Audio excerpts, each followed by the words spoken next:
comes to mind when you think of the word anarchy? Lawless rioters throwing Molotov cocktails, communes where people practice free love, youth movements all about punk rock and rebellion? You might be surprised to find that more often it looks like small farms, intentional communities where people serve those experiencing homelessness or advocate for immigrants and labor justice, where everyone is dedicated to peace and nonviolence, no Molotov cocktails allowed, and where many community members are committed Christians.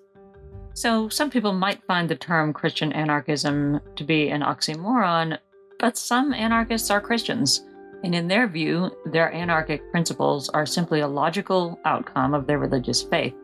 They may even believe that their lifestyle is the most valid way to follow in the footsteps of Jesus and the early church. Probably the best known example of Christian anarchism is found in the Catholic tradition, with Dorothy Day's Catholic worker movement. Catholic worker communities can be found all across the country, and while each has its own character and focus, all are dedicated to resisting war and injustice. Okay, so Dorothy Day was a Christian anarchist, but does that mean all the Catholic worker communities are anarchic communities today? And does the Catholic Church have an official teaching on anarchy and anarchism, Christian or otherwise? And what even is anarchism, considering that people envision it in so many different ways?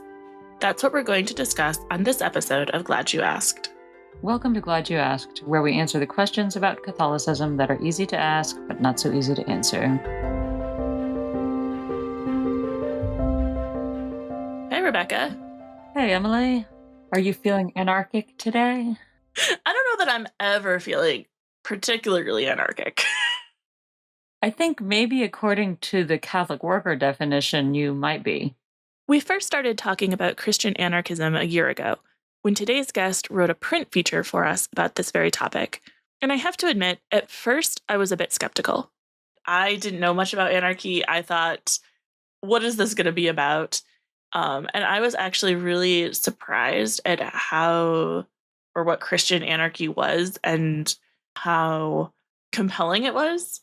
And so I'm really glad we did the feature in print. I'm really glad that we have this interview today on the podcast. And I hope that everyone who listens to it is as surprised about part of it as I was. So I think I mentioned in an earlier episode on civil disobedience that I was brought up in what some might consider to be a kind of Christian anarchy type setting. So I'm very familiar with this. Like I remember in the 90s, we were having these get-togethers where we kind of talked about like what was it going to mean to put a Catholic worker ethos into practice, and how off-grid were we going to be, and did we owe the government anything? Should we refuse to pay taxes? All of these kind of conversations were part of my upbringing, but they were always very kind of idealized. So I had trouble envisioning it in real life. And one thing that I found interesting about the feature was seeing these stories about people who are really making it work on a concrete level. And that's really what we're going to talk about on this episode of the podcast, right? Christian anarchism and how it differs from some of the stereotypes that people have about it. What it is, where it came from, how it relates to anarchism in general, and whether it is Catholic to be anarchist. I'm Emily Santa, one of the hosts of Glad You Asked. And I'm Rebecca Bratton-Weiss. Before we get into the interview, though, let's take a moment to thank our sponsors. Glad You Asked is sponsored by the Claretian Missionaries. The USA-Canada province of the Claretian Missionaries tends to the religious and pastoral needs of vulnerable communities. As part of a global congregation of Catholic priests and brothers, Claretians uplift the dignity of all people, especially those who feel overlooked or forgotten. To find out more and get involved, please visit www.claretians.org. Now back to the question of the day. Can Catholics be anarchists? To help us answer this question, we talked to journalist and Catholic worker Renée Roden. Roden is based in Pennsylvania and a frequent contributor to U.S. Catholic. She's written extensively on the Catholic worker movement, economic and labor justice, and ecumenical movements. She has a master's degree in systematic theology from the University of Notre Dame and a degree in journalism from Columbia University's Graduate School of Journalism. Along with U.S. Catholic, her reporting has appeared in The Nation, Religion News Service, The Associated Press, Washington Post, Commonweal, Sojourners, America, and Notre Dame Magazine. She also writes frequently for CatholicWorker.org and its newsletter, Roundtable. Hi, Renée. Welcome back to Glad You Asked. Thanks for joining us again. Hi, thanks for having me. It's great to be here. We should start probably by clarifying what is anarchism itself. Where did the ideology originate, and are there different types of anarchism? Yeah, that's a good question. And I think, as befits anarchism, there are kind of a variety of different answers. But the word anarchism to describe someone's political stance first came up during the French Revolution. And it was used as a pejorative, which is kind of how we use it now. When someone says, like, this has devolved into anarchy, or the Yeats poem, like, mere anarchy unloosed in the world. Yeah, we have this association with anarchy as negative, as chaos, because you only are listening to yourself. And that comes from the root of the word that was developed during the French Revolution in the partisan bickering over how to run a government without a king. But the first person to take on the ideology of anarchism as a positive, to positively explain, this is my stance, this is how I see the world, was Pierre-Joseph Proudhon, who was a 19th century French philosopher. And he developed, this idea of anarchism as freedom from the state. This, I would say, is a very general, loose definition of anarchism. There's sort of an emphasis, I would say, throughout different thinkers of anarchism. Gandhi talked about self-rule. So this idea of, like, there's a freedom for human beings to rule themselves, to govern their own affairs, and freedom from sort of an all-encroaching or absolute nation state, as sort of looking at a general principle of how do we organize ourselves. Anarchists would say, let's start with looking at us organizing our own person, our affairs, rather than looking to the state or king to do that. Can you give a couple examples of anarchist groups or movements and talk a little bit about whether any of them were successful? And I guess that opens up the question of, like, what does it mean for an anarchist to be successful, right? Yes. So I would say that's a hard question, because what we mean is kind of the way we might say, like, oh, is there a democratic society? Is there a monarchy? Is there communism, socialism? We're kind of asking for examples of it at, like, a state level. And I think most anarchists would answer that it would make sense that we don't really have state level examples of a form of government that resists the state. So we live in a world of nation states, and anarchy, I think maybe a lot of examples that are used by anarchists. David Graeber was an anarchist historian who was part of the Occupy movement in the early 2000s, around after the 2008 financial crisis. David Graeber wrote a book called The Dawn of Everything, a very ambitious title. And they're basically, he and his co-writer, who finished the book after David Graeber sadly passed away, what they're trying to do is to say, okay, let's look at other examples of human beings organizing themselves. Then perhaps the traditional narrative we've heard, which is either you have a Rousseau optimism, human beings are pure, and then the state comes in to kind of, like, mess up our Eden, or you have Hobbes, right? Without the state, we exist in a state of just absolute chaos, war of all against all, and bloodshed and violence. They complicate that narrative. They say that's not exactly how human beings operate. Neanderthal tribes, early humans, like the skeletal remains of burial grounds, show that they're caring for not just the powerful warriors, not just like the strongest, tallest members of the group, that they'll care for disabled members of the tribe. They found skeletal remains, I think in Switzerland, that are maybe in southern France. But they found skeletal remains of a human who had had some sort of rare genetic condition that led to a form of dwarfism. And, his bones show that he was nourished, that he had the same sort of nutritional He had the same nutrition. He was fed the same as other people in the group who you imagine could hunt better. So, and they look at a lot of indigenous tribes.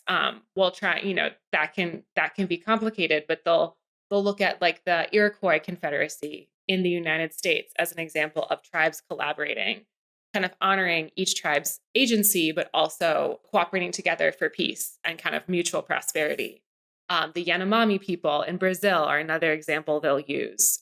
And again, I think it's difficult because it's not like it maps one for one on our conception of what a state is, but they're showing examples of ways that people can organize themselves that don't need a government, a parliament, elected representatives, a king, dictator. Other anarchists will use example of unions, of labor unions. Mondragon Cooperative, which is a cooperative in the Basque region of Spain that I just wrote about for US Catholic. That is also cited as an example of anarchism. It's saying we don't need a CEO and an HR company. We can rule ourselves. So I would say it's somewhat difficult to find examples of like an anarchist state, but examples of human beings organizing themselves without a state, definitely, very definitely examples. So that kind of leads into the next question is how does this work on more of a granular level? Like, how are anarchist groups ensuring cooperation and order and safety? If there's an abuse situation, if there's the one bossy person trying to take charge, how do they deal with that? I feel like history gives us many examples of how they don't do that, perhaps more than how they do. Abby Rampone just wrote a great article for US Catholic about hierarchies in Catholic worker organizations or other intentional communities. And I think that's something that many, particularly American, but I think any, group that sort of says, hey, we're going to break off from the society at large and start our own, perhaps more radical or pure society. Some of which might describe as anarchist, like the Catholic worker, others might not. They run into the same problems of formation of like, oh, actually, we have this deep encoded formation that if you're white, you maybe have more say. If you're a man, you have more say. Your word is worth more. So I think the sort of egalitarian vision that anarchy proposes, one person, one voice, one person, one vote, if we're all self-ruling, we should be able to collaborate in a way that respects everyone, is still very hard to achieve, because we have very encoded gender and racial hierarchies in our culture that are, formed into us in an early age and are hard to break. But I do think Rebecca Solnit is another leftist writer. Her book, A Paradise Built in Hell, brings up examples of people cooperating in crises. In the Mexico City earthquake, mothers organized to take care of each other. She talks about living through 9/11 in New York and how many neighbors, reached out for mutual care. And she's making a very similar argument that David Graeber is making in his book, is that human beings actually are quite good at organizing together to care for each other. We actually have this sense of order and orderliness that we don't necessarily need the state to come in to enforce. And she has a very optimistic argument of looking at these situations. She even brings up Dorothy Day, who talks about witnessing the San Francisco earthquake in 1906 and seeing how people fed their neighbors and treated each other with love, and asked, why don't we treat each other like this all the time?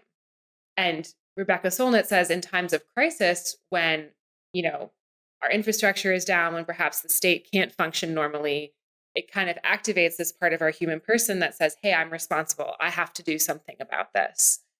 So I would say that's the optimistic take, is that human beings have the capacity in us to organize together, to care for one another, we do seem to have law written into our hearts in some way, right? Whether that's the Torah, the Ten Commandments, natural law.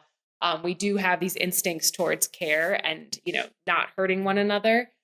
So that would be like the optimistic view, that we have the ability to do this, if only we need the formation in order to become that sort of person.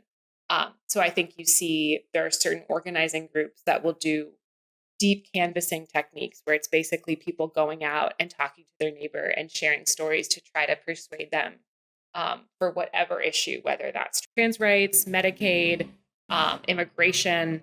And this idea that what they're trying to do is activate people in the community to become taking ownership for, if I want a democratic outcome, I need to take ownership of that. I'm the person who's responsible for that. And I think that's at the heart of anarchism, this idea of like, we need to activate this part of ourselves that says, I'm responsible for my community. But yeah, I think in answer to your question, Rebecca, I would probably think of more negative examples of anarchist groups leaving society, forming a commune, and a man ended up being a dictator and the group splintering. Shifting gears a little bit to talk specifically about Christian anarchy, what makes Christian anarchy different from other forms of anarchism? Yes, I think Christian anarchy. So the first Christian anarchist is often cited as Tolstoy, the first person to take up Proudhon's definition of anarchism and to say, this fits with my vision of a Christianity of pacifism, of the Sermon on the Mount. But I would say Christian anarchists are, one, nonviolent. So when you talk to other Christians who have sort of a skepticism about the state, I would say the number one reason they've said to me that they're not anarchists, they don't define as anarchists, is because they're not violent. They equate anarchism with throwing bombs or violence that disrupts the community, and they're not violent. So I would say most, if not all, Christian anarchists would define themselves as nonviolent. And that was a big thing for Tolstoy, right? Like, he talks about non-resistance to evil. So the idea of like, I will not cooperate with the state's wars. I will not take up arms. I will not hurt another person. I will not kill another person. And this goes back to Anabaptists, right? Anabaptists said in the radical Reformation of the 16th century, they were very skeptical of the state, of state religion.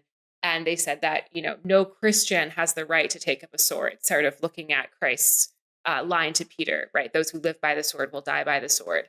But I would say Christian anarchists, they look to the life of Jesus and they say, sort of retroactively, this is an anarchist text. This is an anarchist model.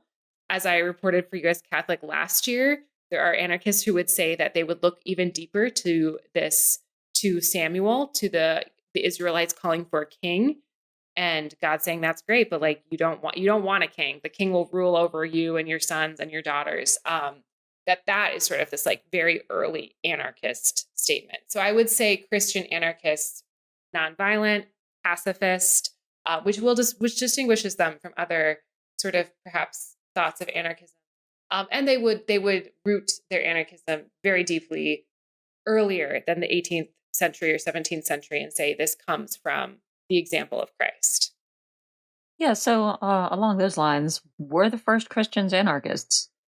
Yeah, again, that's sort of an ahistorical statement, but I would say probably, like, they definitely saw them. I mean, they were called atheists, right? Because they did not worship the emperor, who was the incarnation of the state. They sound very self-organizing. They have deacons taking care of widows. They're taking up collections to care for each other. So it sounds pretty anarchist in some ways, but I would say perhaps a difference is that, and this is also something that more radical Christians in the Anabaptist tradition, like the Mennonites, the Brethren, the Amish, they don't so much focus on forming, a different society here and now, even though they are doing that. They would say that's the byproduct of living as the kingdom of God, right? So you could ask the question, is the kingdom of God anarchy, right? Like, they say it's a kingdom, but it sounds a lot more like this sort of self-rule. There's perhaps not as much hierarchy, or if there is a hierarchy in the kingdom of God, it's this radical inversion where the king is serving everyone else, the highest are serving the lowest. So I would say there's definitely, and this is also mentioned in Catholic worker writing on Christian anarchism, the primacy of the spiritual, the focus on building the kingdom, on pursuing the kingdom of God, and that pursuit of like that emphasis on the spiritual dimension versus simply solely thinking of let's create a political reality. So I would say that the first Christians definitely provide, there's an example there of Christian anarchism that I think a lot of Christian anarchists later say, let's imitate that. So you mentioned the Catholic worker. Is the Catholic worker an anarchist movement, would you say? Other Christians think it is. I think When I was asking people I thought might be more Christian anarchists, what's Christian anarchism? They'd say, oh, the Catholic worker. Dorothy Day and the Catholic worker get brought up all the time. Dorothy definitely embraces the term. She definitely says people see us as anarchist, and here's what we think that means. And for her, it's always anarchism goes with pacifism. Anarchism is about, it's about this sort of resistance of statism. And yeah, she always she bases it in love, right? Like there's a line of Peter Morin's, we should try to be what we want the other fellow to be. So the state is seen as a sort of coercive power that can jump in and make the other fellow what you want them to be, to make your neighbor who you want them to be. This kind of domination versus what she would say anarchism is like it comes down to love. Love your neighbor. Love is the measure. Love God and do what you will. Don't try to have authority over others. Try to love and serve. So she talks about that in the 1950s. But the first person to use the phrase Christian anarchism about the worker was this editor of the paper, Bob Ludlow.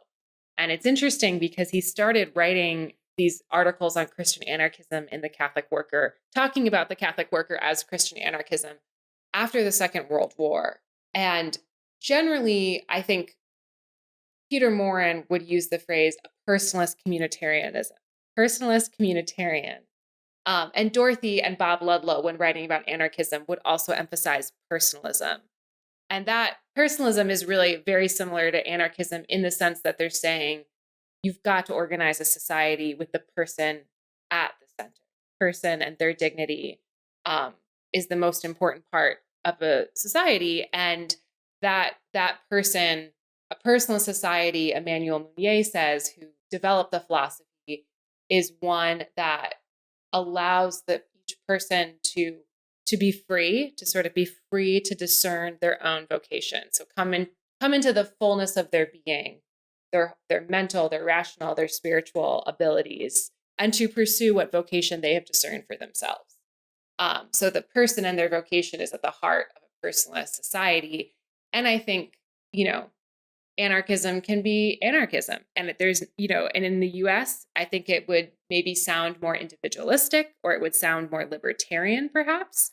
And so that's why Peter Morin, I think, always emphasized the communitarian principle that we believe in the person, the personalist, and like the person as the ultimate good of society, that the person is above the state, they would say, right? The state does not have coercive control over the person. But that radical freedom is in service of a common good and in service of a community. And as persons, we can't actually discover who we are without a community. We are made to be in communion. So that's, yeah. But I would say, the Catholic worker is an example of anarchism because it offers people the ability to self-organize. It doesn't say, hey, you have to come here and get permission, or, check these boxes, or you have a bishop who is, overseeing all of your work, or you're answering to a Vatican dicastery. It says, hey, like, here's the program of action. Here are the values. Like, this is an example of how this could look. Like, go do it. And so I think in that sense, it's anarchist because there's no central committee. There's no state. There's no central organizing body, even though Catholic workers work together to try to organize themselves. So a lot of what you're describing seems very attuned to the gospel, but it also seems very different from what we may experience in the Catholic Church, which is very hierarchical, with a lot of emphasis on, obedience and submission to right authorities. How is the Catholic Church historically engaged with anarchism, specifically Christian anarchism, and has this changed all over time? I mean, so if we look at, it's interesting, I'm in central Pennsylvania, so I talk to a lot of Anabaptists, and have ecumenical dialogues, formal and informal, with them. And one thing they would say, Catholics' attitude towards the Anabaptists who rejected the state and state, engagement with the religion, they're like, well, Catholics killed us. And you're like, okay, that's true. That's one way that they've responded to Christian anarchism. And there is a great, it's interesting because one of the conversations we've had that we've talked a lot about is Constantine and, Christianity becoming either, you could say, the state religion or allowed by the state in, 313. And they say, like, well, that was a moment in which Catholics say that the church, we won, right? Like church and state coalesce, the church gets to rule. And I think the picture is a lot more complicated than that. I think it's a lot more complicated than that. That's not, the question that I think many theologians and Christians have always asked from then till now is, if church and state are sort of so closely aligned, does the church rule the state, or are we being ruled by the state, right? Like, are we actually getting to govern with our values, in air quotes, or are the interests of powerful people determining what happens to the way religion is preached? So, right, you could hold up Constantine saying this is a marriage of church and state. You could look to the Bishop John Chrysostom, who died in exile after being Bishop of Constantinople, because he told the Empress she was too focused on her own wealth. She was living too lavishly.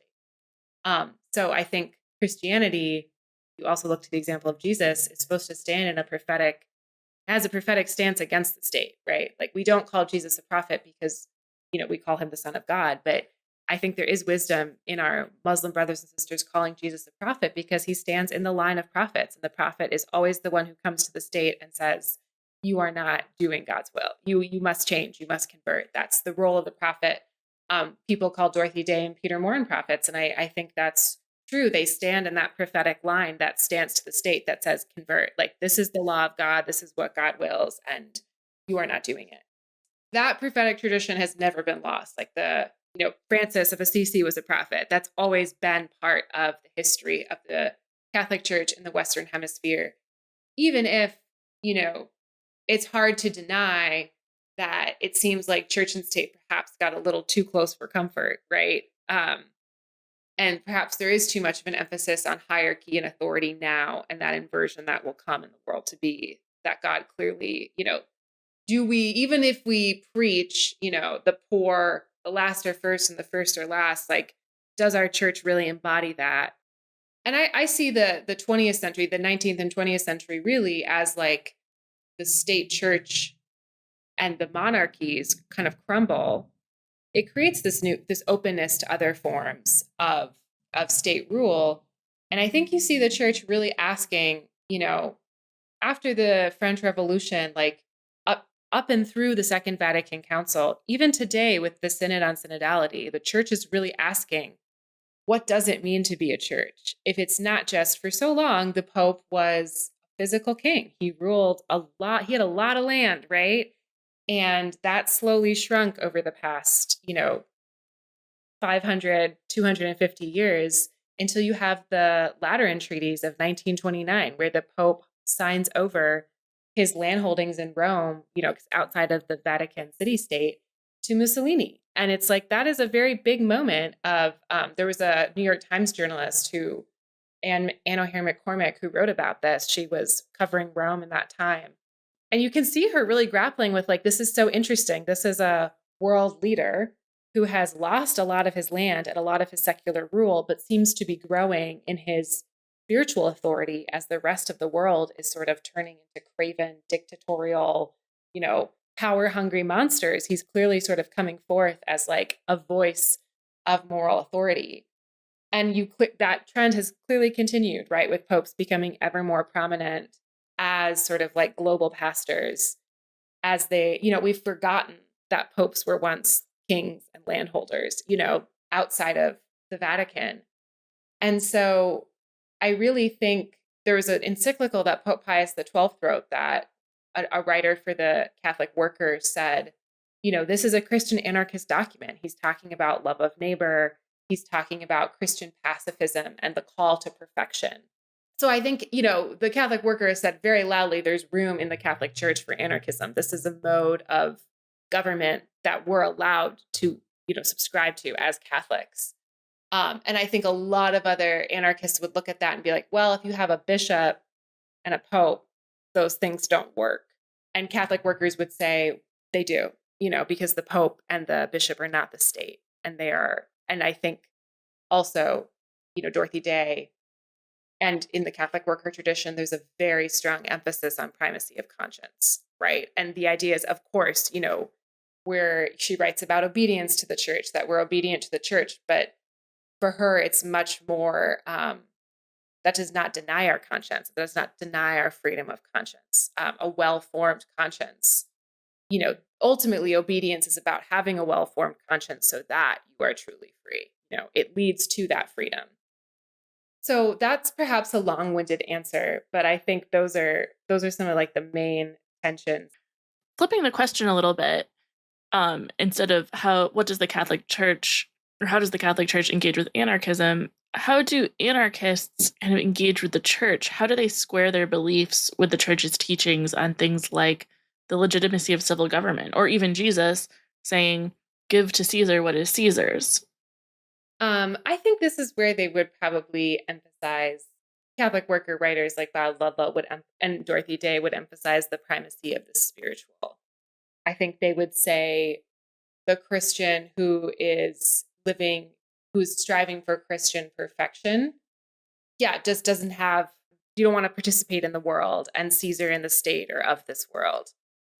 I think also there's theologians who would look at Jesus's example as resistance to the state, right? Nonviolent resistance, but you would look at his command to turn the other cheek, right? And that's Walter Wink, the Lutheran theologian, talks about that being the difference between, if someone backhands you, you're not a Roman citizen, you're a Jewish person. And so the Roman citizen can treat you without dignity. They can backhand you like a backhand slap would be one you give to a child or a slave. And so if you turned the other cheek, you'd be forcing him the aggressor to slap you with their open palm, which is the way you slap an equal in a fair fight, right? So, or if they take your cloak, give them your tunic, right? That's shameful. Like they would make you be naked, which would be shaming for them, shaming for you. They would see you as a human, right? So you see his sort of like command of how to engage with the state as a form, Catholic workers, many Christian anarchists see those commands as a call to engage with the state with that sort of prophetic stance and with nonviolent resistance to say like the state, and this would vary based on what flavor anarchist you are, right? The state is fine, can be good, but has, fascist or coercive elements to it. Or the more extreme would be the state's all bad, we should resist it all. So I think within anarchism, there's many flavors as well. Like in the Catholic Worker, they say, they kind of admit, Bob Ludlow admits in an article, he's like, we swing between state socialism and like this more Christian anarchism because we're working with many poor people and people who depend on, government assistance programs. And we know that the state can distribute to people who need housing. They can distribute that housing. Like we're obviously agitating for people to get what they need in the short term, but we can't lose this long-term vision of wanting a world where people are not controlled by this. We're wanting a world where people are able to rule themselves and are not controlled by the state. And ultimately, I think even though most Catholics don't talk that way, and there is this emphasis, constantly on sort of, well, the state has the right to do this, the state has the right to do that. Ultimately, within our tradition, as people who are, we are people of the gospel, the promise of the gospel is that actually one day all these states will end and something very different will come into being. And I think the difference in emphasis is going to be, well, how much you want to ground yourself in that, and how much you want to either ground yourself in that and how soon that will come and how closely our world should align to that, or kind of how interested you are in separating those two things. Like, well, this was the world here and that will be a world to come we're not going to really concern ourselves with. And I think Christian anarchists look at that world to come and say, okay, well, the kingdom of God is here among us. We have the ability and the call to live that here. Now, people often associate anarchism with leftist ideologies, and we've talked about, connections with pacifism, for instance. Is this accurate, or does anarchism transcend those political mindsets, both secular anarchism and within Christianity? I would say that, again, anarchism one of the things that makes it difficult to talk about is that it means pretty much anything. So I'm absolutely sure that there have existed anarchist communities that would be on the right, that we would call it, right, more fascist ideologies. It's interesting because when the Catholic workers started, Peter Morin called the movement radicals of the far right. And as the movement continued, particularly during and after World War II, they dropped that because they were like, that came to mean Nazis and that came to mean fascism. And before 1933, that was not how Peter Morin intended that to be. It meant something a little different. And what he meant it was, as opposed to sort of a Marxist vision of an industrial world that just accepts industry and accepts this sort of division between capital and labor, what he meant by right or conservative was a more agrarian vision of society, something more, to him, right, traditionally European, based in farming, based in small communities. So that was that's interesting because some people talk about like the Catholic worker being conservative, and it's kind of an older definition of what that would mean. But I do think anarchism develops in people who are talking about Marx. So it makes sense that it's kind of developed in a more progressive field where people are talking about Marx. They're talking about communism, socialism, alternatives to it. I think if we're just looking at what the far right means in the United States today, just in a technical term, not describing what everyone who might subscribe to a political party believes, but in technical terms, like far right means fascism, which means like the overwhelming dominance of the state, right? And I think one thing that Christian anarchists might say is that you can still have moral claims, you can still have morality in politics without wanting the dominance of the state. And I think that's something that Catholic workers do show. Someone like Dorothy Day shows as well, is that she has Christian values which have been co-opted by forces that want a very strong state. She talks about Christian values. She talks about care for the unborn, care for the poor. She's always talking about family and like her love of family, her families to be strong. So I think you can definitely have Christian values and hold to anarchism. I think one thing that we see in our society is Christian values being sort of aligned with very like statist goals, or like Christian values sort of aligning with political parties that maybe want a stronger state, nation state. Oh, so as we wrap up, what's one thing that you'd like our audience to take away from this conversation? I would say that, I think that skepticism of the state is a part of the Christian tradition and a line of inquiry that Christians have wrestled with for forever, right? And I think that means that we should too. We should not be comfortable with, oh, okay, well, this is the way it should be, like with the easy answer. I don't think there's supposed to be an easy answer.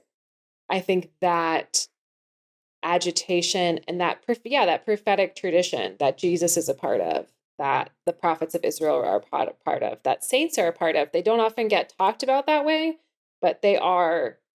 Most saints that we love so much, like St. Francis of Assisi, are great challengers of the status quo and the way that things are. They're reminders that it should be different. Well, thank you. That's all our questions for today. Perfect. Thank you.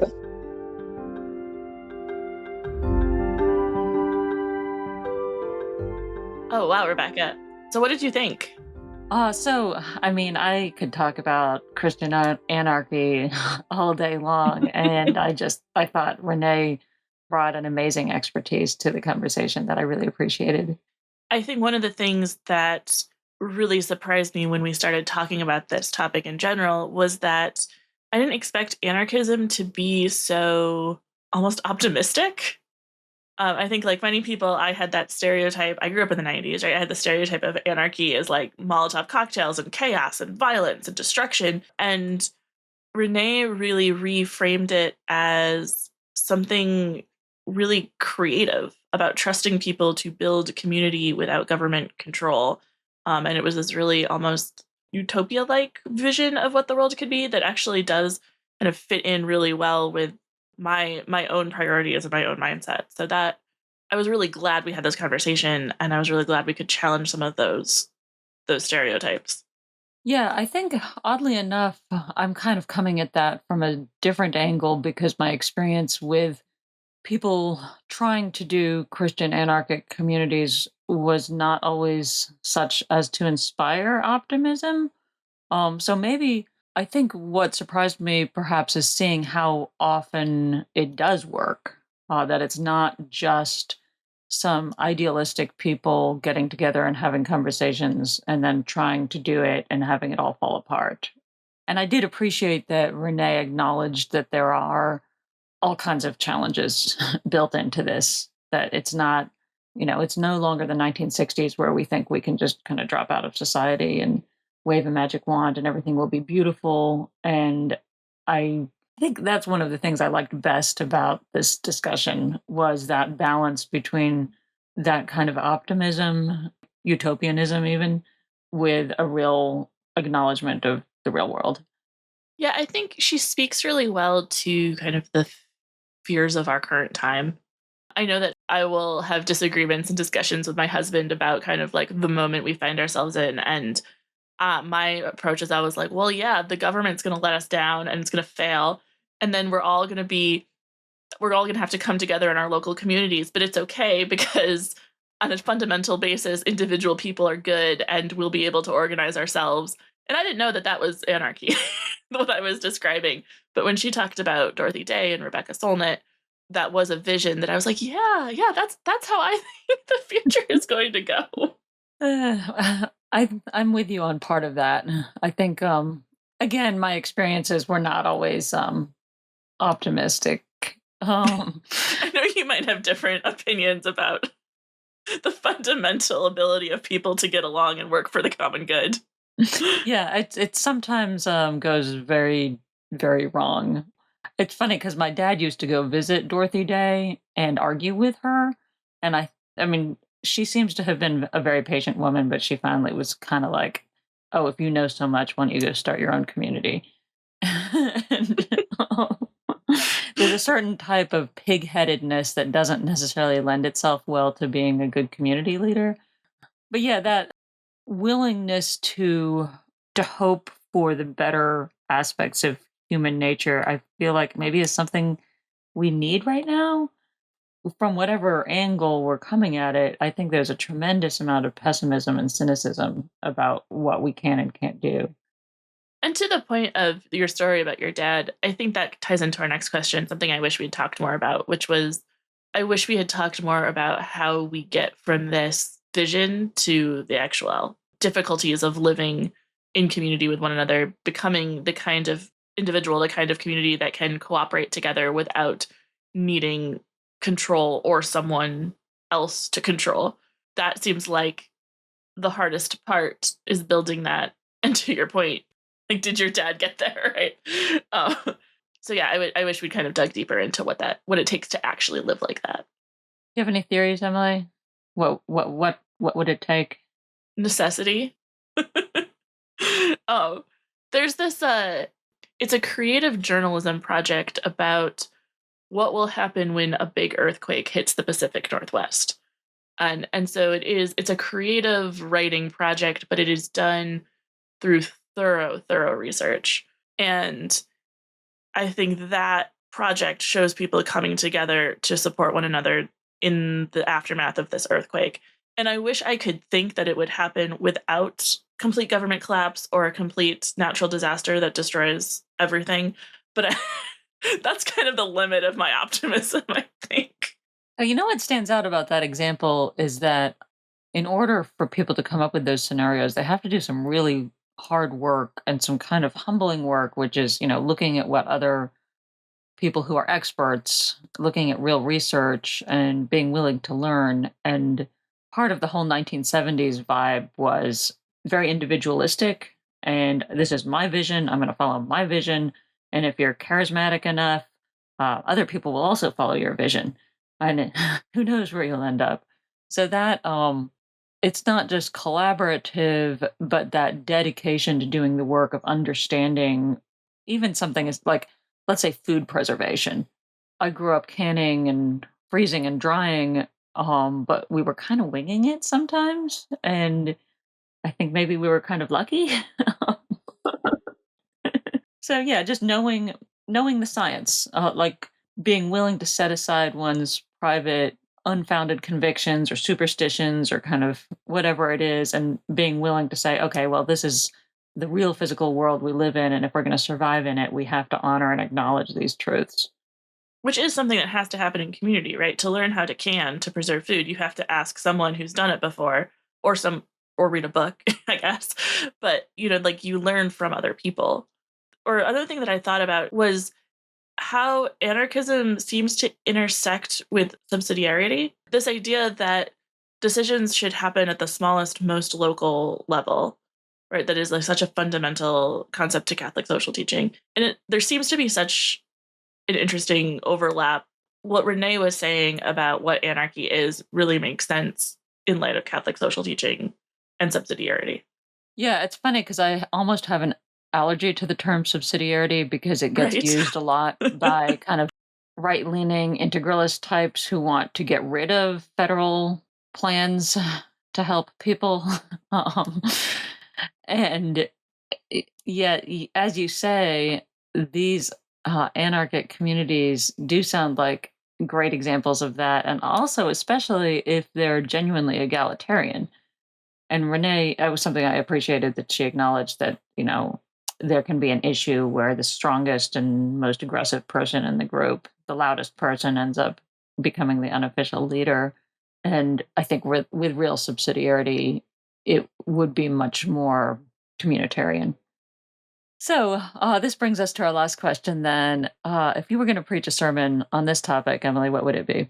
I think there's something there about the idea of good trouble and creating the kingdom of God or working for the kingdom of God as this act of disobedience.